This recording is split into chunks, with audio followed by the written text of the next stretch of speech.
안녕하세요. 오늘도 사연살롱을 찾아주셔서 감사합니다. 아들을 키우고 있는 돌싱맘이에요. 재작년 이맘때쯤이었을 거예요. 법원에서 등기 하나가 왔더라고요. 법원 마크를 보니 봉투를 열기 전부터 심장이 쿵쾅거리고 손이 떨렸어요. 지은 죄가 없어도 경찰을 보면 왠지 주눅 드는 것처럼 말이죠. 안 좋은 예감은 틀리지 않는다고 봉투 속에 든 서류 뭉치를 열어본 순간 그대로 까무러칠 뻔했어요. 뭐? 내가 공구명령을 했다고? 이날 이때까지 남들처럼 회사원으로 살아본 적도 없고 돈벌이라면 고작 최저시급보다 조금 나은 정도의 사설미술관 도슨트와 파트학원 강사가 다였던 제가 공구명령이라뇨. 기가 막혀서 말도 안 나왔어요. 그래서 미친듯이 요동치는 심장의 두근거림을 애써 진정시키며 천천히 소장을 읽어나갔어요. 그리고 그 순간 이게 어떻게 된 건지 내막이 한눈에 그려지더군요. 제게 공금을 횡령당했다고 명시된 회사가 다름 아닌 제 남편이 대표로 있는 회사였거든요. 2년 전에 이혼을 했으니 정확히는 전 남편이라고 해야 맞겠네요. 소장에는 제가 남편의 직위를 이용해 회사 돈으로 고가의 미술품을 대량 구입했으며 사옥 인테리어를 하는데 사용하기로 돼 있었으나 진품은 암시장에 내다 팔아 비자금을 횡령, 가품을 전시했다는 내용이었어요. 명시된 작품들은 홍콩 옥션을 통해 고가에 낙찰받은 미술작품이었어요. 하지만 중요한 건 저는 단연코 이런 작품을 산 적이 없다는 거예요. 물론 제가 일반인보다야 미술작품에 조예가 깊은 건 사실이에요. 하지만 이름 있는 미술관 큐레이터도 아닌 고작 사설미술관 도슨트에 불과한 제가 그런 엄청난 작품을 쉽게 접한다는 건 거의 불가능하거든요. 도슨트라는 직업은 박물관이나 미술관 등에서 관람객들에게 전시물을 설명하는 안내인을 말하는데요. 소정의 지식을 갖춘 안내인이라고 생각하시면 됩니다. 저는 실제로 홍콩 옥션 경매엔 참여해본 적도 없으니 더더욱 그랬죠. 이건 분명 누군가의 계략에 내가 희생양으로 잡힌 게 분명하다 싶었고 그게 가능한 사람이 누구인지는 불보듯 뻔했어요. 바로 저의 전 시어머니였죠. 저는 평범한 가정에서 태어나 맞벌이를 하는 부모님 밑에서 자란 2남 1녀 중 막내예요. 오빠들과는 나이 터울이 많게는 10년, 적게는 7년이 나는지라 어릴 때부터 부모님과 오빠들의 사랑을 독차지하고 자랐죠. 제가 중학교에 들어가던 해 세상을 떠나신 아빠를 대신해서 큰오빠는 제게 아빠나 다름없는 존재였어요. 그리고 넉넉한 형편이 아님에도 불구하고 제가 대학을 2번이나 다닐 수 있었던 것도 다 큰오빠의 지원 덕분이었죠. 저는 어릴 때부터 미술에 소질이 있었지만 집안 형편 때문에 미술을 전공할 수가 없었어요. 미술학원비에 재료비까지 감당하기엔 우리 집 형편이 따라주지 않았거든요. 그래서 꿈을 접고 일반 대학에 진학했어요. 그렇게 들어간 건 과학교육학과였어요. 제가 교사가 되기를 바랐던 엄마의 바람에 따라 들어간 과였죠. 하지만 내키지도 않고 관심도 없는 강의를 들으려니 매 순간이 제게는 고역이었어요. 4년 내내 똑같은 번호의 버스를 타고 학교를 오가면서도 제 머릿속에는 늘 이곳을 빠져나갈 국리뿐이었거든요. 하지만 4년 동안 제 학비를 대며 딸이 교사가 되기를 바래온 엄마의 희망을 꺾을 용기는 없었어요. 그런 마음이다 보니 임용고시 준비가 제대로 될 턱이 없었죠. 죽기 살기로 달려들어도 합격을 할까 말까인데 남한테 등 떠밀려 설렁설렁 준비하는 척만 했으니 말이에요. 졸업을 하고도 연이어 임용고시에 낙방을 하자 하루는 큰오빠가 저를 데리고 교회로 나갔어요. 간만에 드라이브도 하고 교회에 자리한 고즈넉한 미술관에도 들러 미술작품을 감상하게 되었죠. 노을에 붉게 물든 들판이 그려진 작품 앞에서 저는 발을 뗄 수가 없었어요. 그리고 나도 모르게 눈물이 제 뺨을 타고 흘러내리더군요. 머릿속엔 온통 그리고 싶다는 생각만 가득했어요. 내 손으로 나도 그림을 그리고 싶다는 생각뿐이었죠. 내 안에서 사나운 폭풍이 일어난 것처럼 그림을 그리고 싶다는 욕구가 제 목구멍을 타고 올라왔고 기어이 입 밖으로 쏟아져 나와 버렸어요. 큰오빠, 나 그림 그리고 싶어. 난 교사가 아니라 그림을 그리면서 살고 싶다고. 집안 형편 뻔히 알면서 이런 말하는 게 이기적이란 거 알고 있지만 나 정말 그리고 싶어. 창피한 줄도 모르고 아이처럼 엉엉 울고 있는 여동생을 가만히 내려다보던 큰오빠는 제 양 어깨를 잡고는 저를 바라보며 이렇게 말했어요. 그렇게 하고 싶으면 해야지. 인생은 한 번뿐이잖아. 적어도 하고 싶은 건 해보고 죽어야 여한이 없지 않겠어? 네 학비는 이 오빠가 대줄 테니까 하고 싶은 그림 실컷 그려.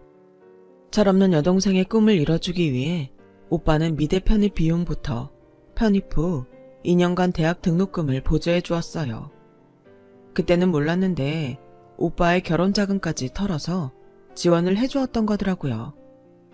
미대 편입 전문 미술학원에 등록해 1년간 편입 준비를 한 저는 당당히 미대 서양학과에 편입하게 되었고 꿈에 그리던 미대생이 되었어요. 대학을 다니는 중에도 오빠의 부담을 덜어주기 위해 미술학원 새끼 강사를 하며 학비와 재료비를 벌었죠. 학업과 알바를 병행해야 하는 처지라 낮 시간엔 작업을 할 여유가 안 돼서 학원 일을 마친 후에야 학교 실기실로 돌아가 붓을 잡았고 그러다 보니 늘 야간 순찰을 하는 수희 아저씨한테 싫은 소리를 들어야 했어요. 이봐 학생, 이 시간에 여기 있으면 안 되는 건 몰라? 여기 혼자 이러고 있다가 무슨 일이라도 당하면 그땐 어쩌려고 그래? 학생도 학생이지만 내가 덤탱이를 쓰게 된단 말이야. 낮 시간엔 빤빤히 놀다가 왜 매번 밤에 와서 이러냐고. 내 그동안 많이 참았는데 더는 안 돼. 밤도깨비처럼 매번 야심한 반에 이러지 말고 작업은 해 떠있는 낮에 하란 말이야. 알겠어? 아저씨 죄송한데요.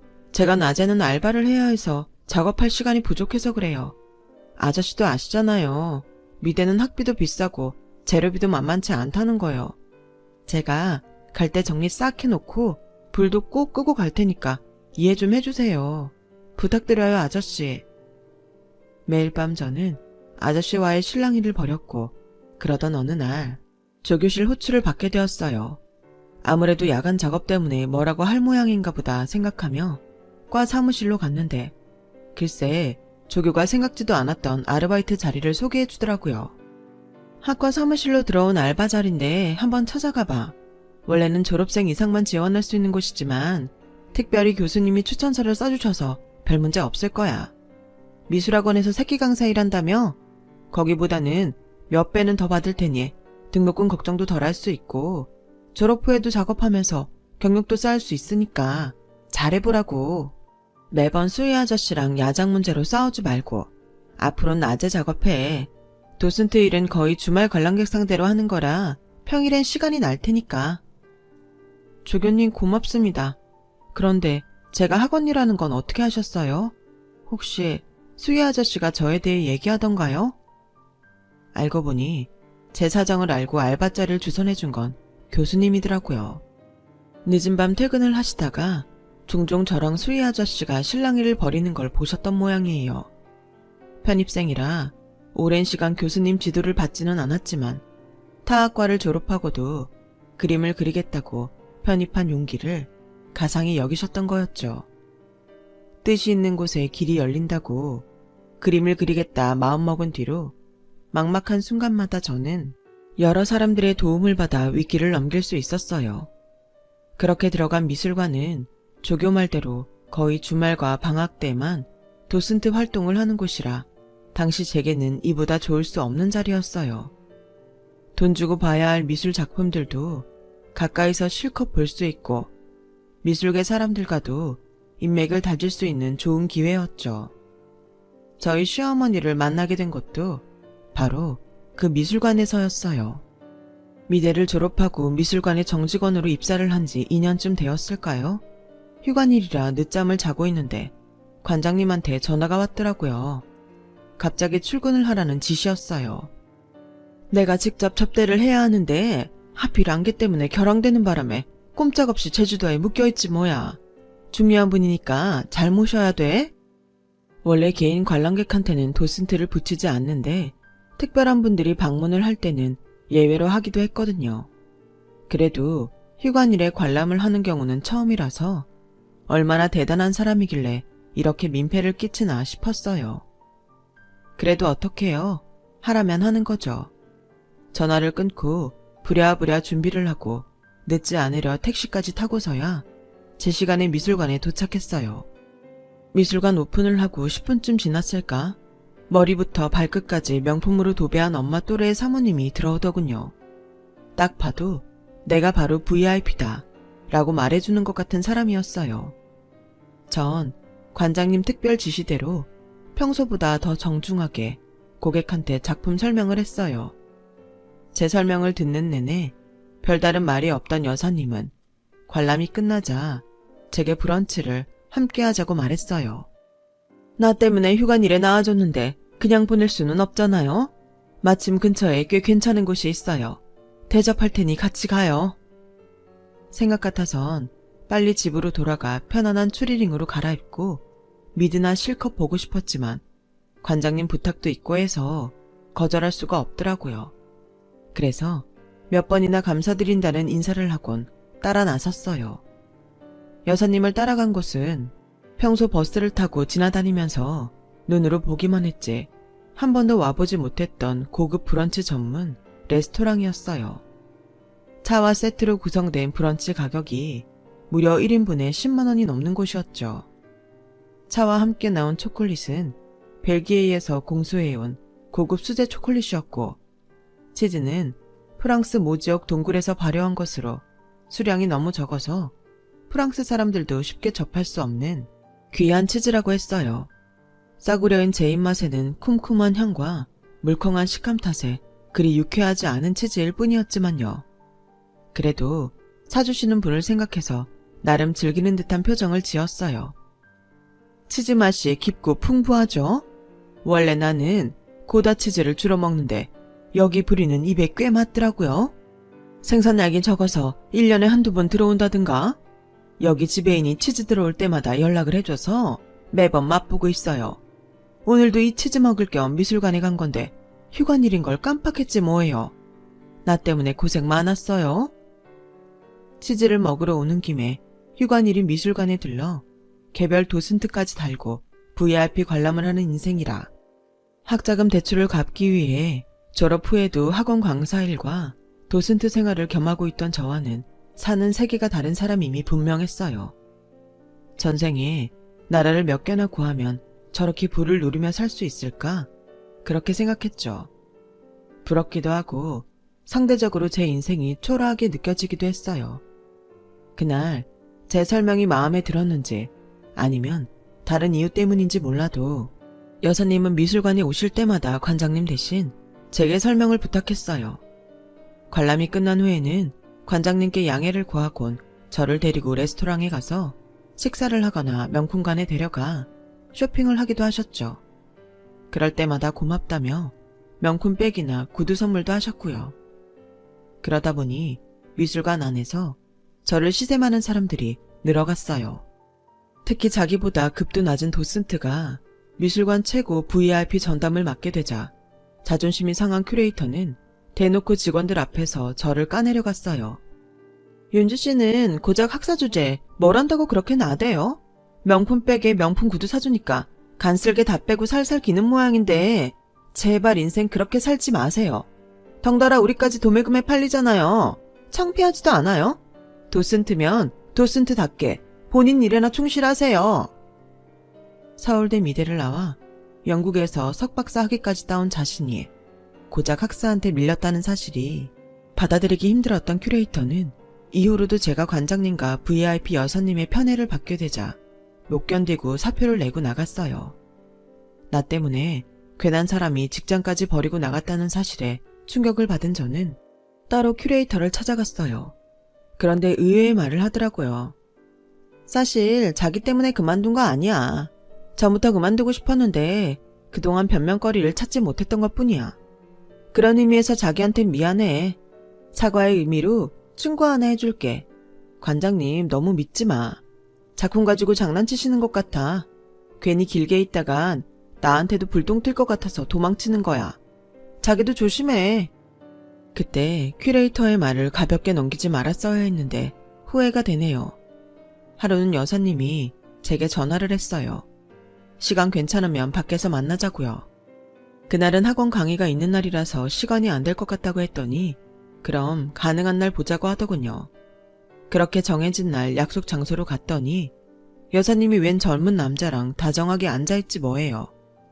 주위 의식도 아는 채 젊은 남자의 손을 쓰다듬으며 때론 귓속말을 속삭이는 게 연인 사이 같더라고요. 이게 말로만 듣던 상류층의 불륜인가 생각하던 그때 저를 발견한 여사님이 손을 흔들며 오라고 손짓했어요. 어색한 자리에 끼게 됐다 싶어 핑계를 대고 빨리 빠져나가야겠다 생각했는데 인사해요. 내 아들이에요. 그 말에 내가 무슨 생각을 했던 건가 싶어 얼굴이 붉어졌어요. 그런데 여사님은 그걸 다른 의미로 해석했던 모양이더라고요. 어머, 왜 그렇게 얼굴이 빨개져요? 내 아들이 마음에 들어요? 네? 그런 게 아니라 잠시 딴 생각을 하느라 죄송합니다. 죄송하긴요. 두 분이 만나기로 한 자리에 불청객으로 온 제 탓이죠. 엄마한테 얘기 많이 들었어요. 이성준입니다. 꽤 산뜻한 표정의 남자는 제게 악수를 청하며 손을 내밀었어요. 길고 하얀 손이 무척 예쁘더라고요. 뒤늦게 주문한 제 커피가 나오자 여사님이 백을 챙기기 시작했어요. 금방 일어날 사람처럼 말이죠. 오늘 보자고 한 건 다름이 아니라 나 대신 우리 애랑 데이트 좀 해달라고 부른 거예요. 중요한 선약이 있는 걸 깜빡하고 아들 녀석이랑 뮤지컬 보러 가기로 했지 뭐예요. 나 대신 뮤지컬 좀 보고 와줄래요? 공연 끝나고 우리 애한테 맛있는 것도 좀 사달라고 하고요. 그럼 부탁 좀 할게요. 아들, 이따 봐. 여사님이 가시자 정적이 감돌았어요. 그제야 처음부터 저랑 아들을 연결해 주려고 만든 자리였다는 걸 눈치챈 저는 그 자리가 불편하기만 했거든요. 아무래도 직장과 연결돼 있으니까요. 관자님 부탁이 있어서 여사님과 가까이 지내기는 했지만 사는 세계가 다른 제가 그분 아들과 만나는 건 또 다른 얘기잖아요. 그래서 거절을 하려고 했는데 지금 어떻게 거절하고 이 자리를 뜰까 그 생각하고 있죠? 네? 그걸 어떻게 하세요? 윤주 씨 얼굴 보면 다 알아요. 얼굴에 생각이 그대로 드러나는데 그걸 모르는 사람이 바보죠. 근데 어쩌죠? 난 윤주 씨랑 같이 공연도 보고 밥도 먹고 맥주도 한잔하고 싶은데 안 될까요? 이렇게까지 말하는데 안 된다고 하긴 곤란하잖아요. 그래서 에라 모르겠다. 공짜로 공연도 보여주고 밥이랑 맥주도 사준다는데 거절할 필요가 있나 싶어서 공연 보러 가자고 했어요. 불편한 관계긴 하지만 사람만 따로 떼놓고 보면 싫지 않기도 했거든요.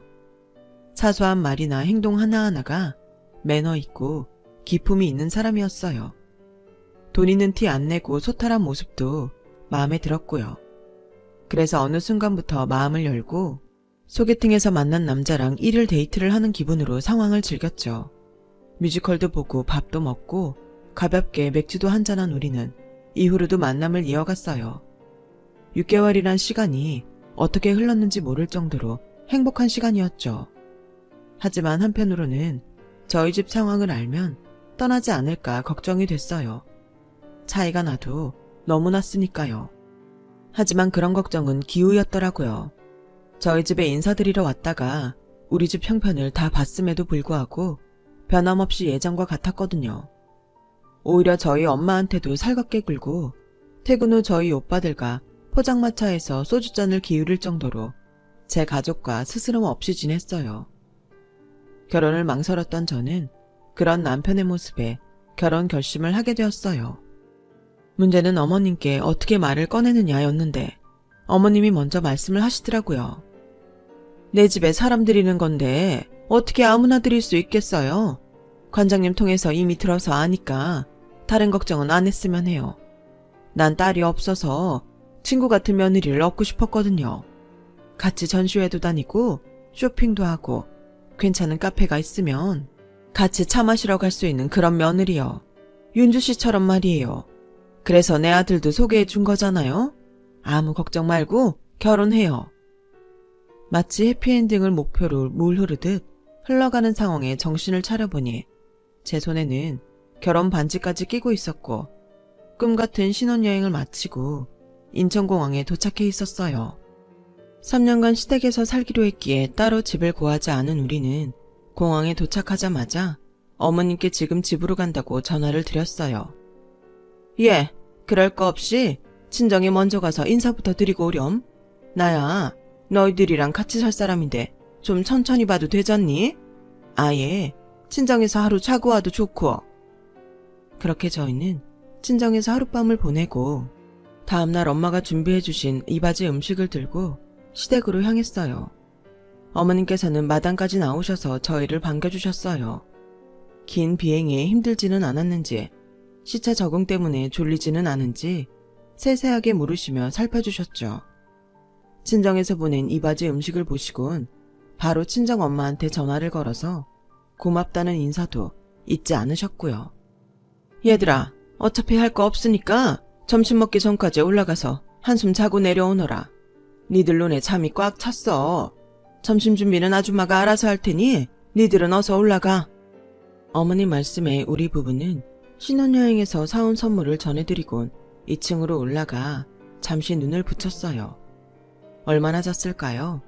남편보다 먼저 눈을 뜬 저는 주방에 있는 아래층으로 내려갔어요. 그리고는 보지 말아야 할 장면을 보고 말았어요. 시어머니가 저희 친정에서 보낸 이바지 음식 앞에서 인상을 팍 쓰며 치우라고 하시더라고요. 아줌마, 이거 당장 내다 버려요. 어디 이런 쓰레기를 우리 집에 보내? 요즘 누가 이바지 음식을 직접 만들어 보낸답니까? 돈이 없어 궁상인 건지. 혹여라도 새아기한테 이거 버렸다는 소리 했다간 그날로 해군 줄 알아요. 애들 내려오기 전에 얼른 치워요. 속이 갈갈이 찢어지는 것 같았어요. 저 음식을 만드느라 엄마가 얼마나 마음 졸이며 고생을 했을지 누구보다 잘 알고 있었으니까요. 잘 사는 사돈한테 혹여라도 책 잡히지 않을까 노심초사했을 엄마 얼굴이 떠올라 울컥했어요. 생각 같아서는 당장 내려가서 엄마가 만든 음식들을 뺏고 싶었지만 그때는 그럴 용기가 없었어요. 그랬다간 앞으로 이 집에서 보낼 날들이 힘들어질 게 뻔했고 음식을 뺏어온다고 해도 달라질 건 하나도 없었으니까요.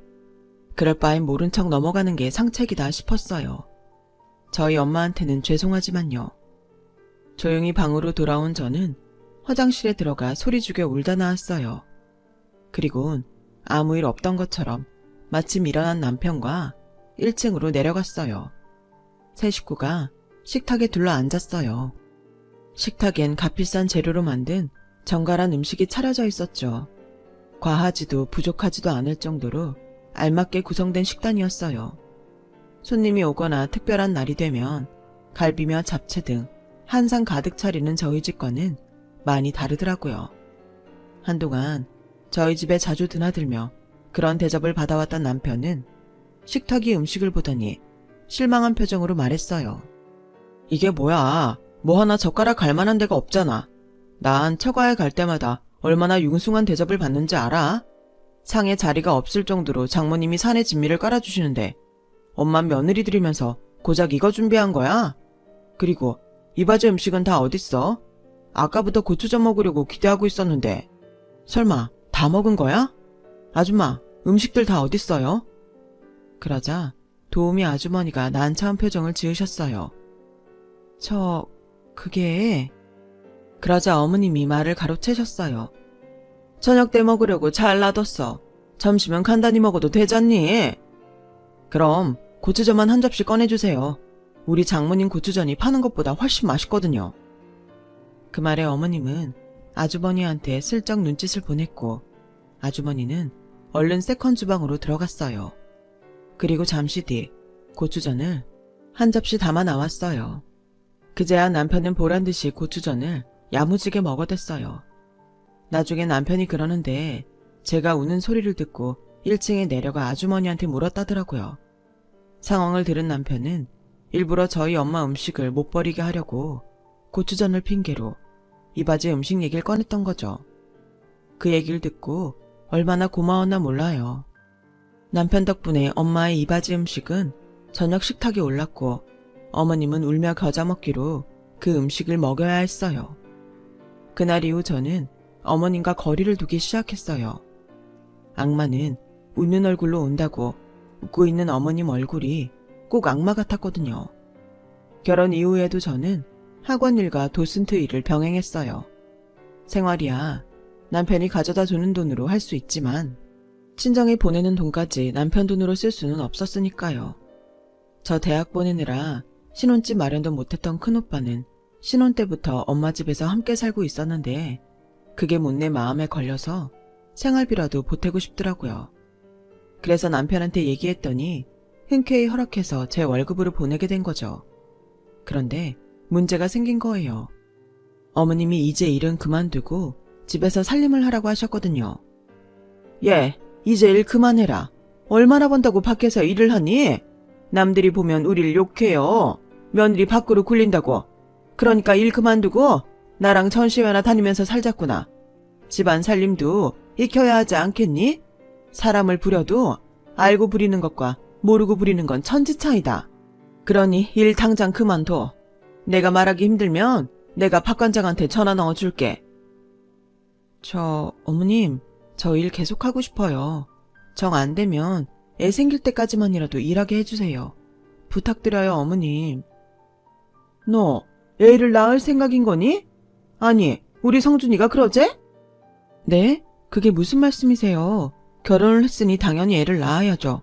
어머님은 저희가 딩크족으로 살길 바라시는 거예요? 그러자 어머님이 당황한 표정으로 아무 말도 못하셨어요. 그 이상한 반응의 이유를 알게 된 건 그 후로 한 달쯤 뒤였어요. 퇴근에 돌아와 보니 안방에서 남편과 어머님이 다투는 소리가 들리더라고요. 기어이 그 사람한테서 애를 뺏어야 직성이 풀리겠어요. 나도 우리 유리 보고 싶지만 애를 위해서 참고 사는 거라고요. 이 집에 오면 재혼한 아빠의 새엄마랑 살아야 하는데 애가 불쌍하잖아요. 차라리 지 엄마랑 살게 두는 게 훨씬 애한테 낫다는 거 엄마는 왜 모르세요? 유리는 우리 집안 핏줄이다. 그러니 당연히 찾아와야지. 난 그 집안 절대 용서 못한다. 우리 회사가 자금난에 시달릴 때 네 자기니 파트너십 체결만 해줬어도 네 아빠 그렇게 세상 떠나지 않았다. 우리가 왜 자기네랑 사돈을 맺었는데? 필요할 때 도움 주고받자고 돈 있는 집안끼리 손잡는 거 아니냐? 그런데 중요한 순간에 나 몰라라 해? 그래놓곤 우리 집 장손을 숨기다니? 어림없는 소리 말라고 해라. 모르면 모를까? 내가 한 이상 소송을 해서라도 내 손주 데려올 거다. 설마 윤주한테 전처가 낳은 애를 키우라고 할 생각이에요? 이럴 거면 윤주한테 나 재혼인 거 말한다고 할 때 말리지 말았어야죠. 이제 와서 이러시면 어떡해요? 난 절대 소송 안 해요. 유리 데려올 생각 꿈도 꾸지 마세요. 남편은 쾅 소리가 나게 문을 닫고 거실로 나왔어요.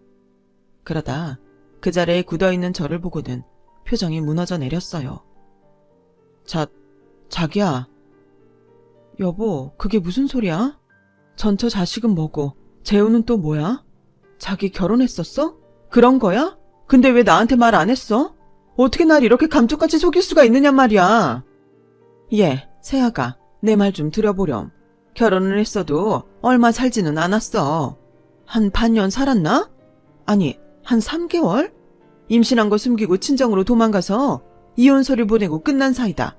우리 유리나 기르고 있는 것도 니들 결혼 앞두고서야 안 거야. 정말이다. 유리 데려오면 그때 얘기하려고 했던 건데 뭐 이렇게 알게 됐으니 이참에 말아마. 난 얼마가 들든 무슨 수를 쓰던 간에 내 손주 내 집에 데려올 거다. 그러니 애 갖겠다는 생각은 안 했으면 좋겠구나. 난 내 손주가 이 집에서 눈치 보고 사는 걸 못 본다. 애 낳겠다는 생각 일찌감치 접고 유리 엄마로 살아라. 내 인생이 순식간에 막장 드라마로 변할 줄은 몰랐어요. 지금이 조선시대도 아니고 남편의 재혼 사실도 충격적인데 애도 낳지 말고 전처 자식을 키우라니 이게 말이나 되는 소리냐고요. 결정을 내려야 할 시간이 왔다는 생각이 들었어요. 어이없고 억울한 상황을 참고 살거나 이혼하고 갈라서는 거였죠. 그때까지만 해도 제 결정은 후자에 가까웠어요. 하지만 인생은 꼭 중요한 순간에 발목을 잡더라고요. 제가 임신을 한 거예요. 결국 아이 때문에 이혼을 포기하고 그 집에 남기로 했어요. 남편은 제 임신 소식에 뛸 듯이 기뻐했고 시어머니는 애써 속내를 감추며 담담한 척했어요. 하지만 남편이 없는 동안에는 전혀 다른 모습을 보이셨죠. 애초에 내가 널 왜 골랐는지 아니? 가진 것도 없고 별 볼 일 없는 스펙에 뭐 하나 성에 안 차는 널 말이다. 그건 다루기 쉬워서였어. 없는 것들 중에는 꼴에 자존심 세운다고 기어오르는 것들이 있는데 넌 달랐거든. 고분고분하고 입안의 혀처럼 내 기분도 맞출 줄 알고 말이야. 이바지 음식 문제만 해도 그래. 2층 계단에서 다 지켜보고도 아무 소리 안 했던 거 말이다. 나 같으면 가만 안 있었을 거다. 자존심이 상해서라도 그 길로 이 집을 뛰쳐나갔을 거야. 그런데 넌 어땠니? 모른 척 시치미 떼고 웃는 얼굴로 식탁에 앉았잖니? 넌 그런 애란다. 넌 네 주제를 알고 누구한테 기어야 하는지 아는 애야. 자존심이든 뭐든 심지어 부모까지 다 버릴 수 있는 그런 애. 그러니까 그냥 생긴 대로 살아. 가짜게 사람처럼 살 생각 말고 내가 주는 밥 먹고 귀여움 받으면서 내 집 개로 살란 말이다. 뱃속에 그 애 치워라. 내 아들한텐 비밀로 하고. 그렇게만 해준다면 내가 네 친정은 끝까지 보살펴주마. 밖에서 남들 비위 맞춰가며 푼돈 벌어 친정에 쏟아붓는 거 다 안다. 내 말 들으면 앞으로 평생 돈 때문에 남의 눈치 볼 일 없단 얘기야. 구질구질 살지 말고 내 말 들어. 어머님의 말로 인생 구질구질하게 살지 마세요. 사돈 도움 못 받았다고 삐져서 며느리 구박해 내쫓은 건 어머님이잖아요. 필요 없다고 버릴 땐 언제고 이제 와서 손주만 쏙 빼오겠다는 거예요? 그거 양아치들이나 하는 짓이에요. 그 집도 엄청 재력가던데 어머님한테 순순히 애를 뺏길지 모르겠네요. 그리고요 어머님, 부모한테서 애를 뺐을 땐 어머님도 그만한 걸 잃을 각오를 하고 덤벼야 하는 거예요. 자식 잃은 여자를 뭐라고 하는 줄 알아요? 미친년이에요. 눈앞에서 내 새끼를 뺏길 판인데 뭔들 못하고 누군들 무서워하겠어요. 유리 엄마도 저도 마찬가지예요. 어머님이 내 새끼 건들면 저요 이빨 세우고 끝까지 물을 뜯을 거예요. 궁금하면 어디 한번 해보세요. 니년이? 감히 어디서 주인한테 이빨을 드러내? 니깎게 나랑 싸워서 이길 수 있을 거라 생각하나 본데 착각하지 마라. 너 같은 거 사회에서 매장시키는 건 나한테 일도 아니야. 뭐하면 정신병으로 몰아 폐쇄병동에 처박아 넣는 방법도 있고 니네 오빠들 밥줄 끊고 목줄 걸어 내 발 밑에 두는 방법도 있어. 난 너처럼 하찮은 것들이 함부로 노려볼 사람이 아니라고. 그때였어요. 남편이 성큼성큼 안으로 들어오며 어머님께 소리쳤어요. 제발 좀 그만하세요. 유리 엄마 괴롭혀서 정신과 치료받게 만든 것도 모자라서 이젠 윤주까지 그렇게 만들 생각이에요. 도대체 엄마가 뭔데 남의 인생을 쥐고 흔들려는 거냐고요. 엄마 뜻대로 해서 온전한 게 뭐 있어요. 아빠도 저도 유리 엄마도 이 사람도 엄마 한 사람 때문에 상처받았잖아요. 이젠 태어나지도 않은 아이 목숨까지 엄마 뜻대로 없애겠다고요? 아니요. 절대 그렇게는 안 돼요. 더 이상은 엄마 뜻대로 되게 가만두지 않을 거니까요. 한 번만 더 이 사람이나 뱃속의 아이한테 함부로 했다간 그 대가 톡톡히 치르게 되실 거예요. 아셨어요? 결국 남편과 저는 이혼을 했어요. 하지만 이혼을 요구한 건 제가 아닌 남편이었어요. 자신과 부부로 있는 이상 어머님과 어떻게든 연관이 될 테고 그러면 언제라도 저와 아이가 피해를 입게 될 거라면서 헤어지자고 하더군요.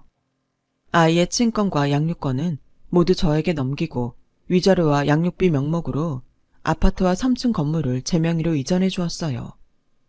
그렇게 끝이 난 결혼 생활은 2년 전 법원에서 날아온 소장으로 재소환됐고 저는 법적 싸움을 통해 그 사건에 제가 연관되지 않았으며 그 배후에 시어머니가 있었음을 증명했어요. 퇴사를 했던 큐레이터가 제게 건네준 서류와 파일 덕분이었죠.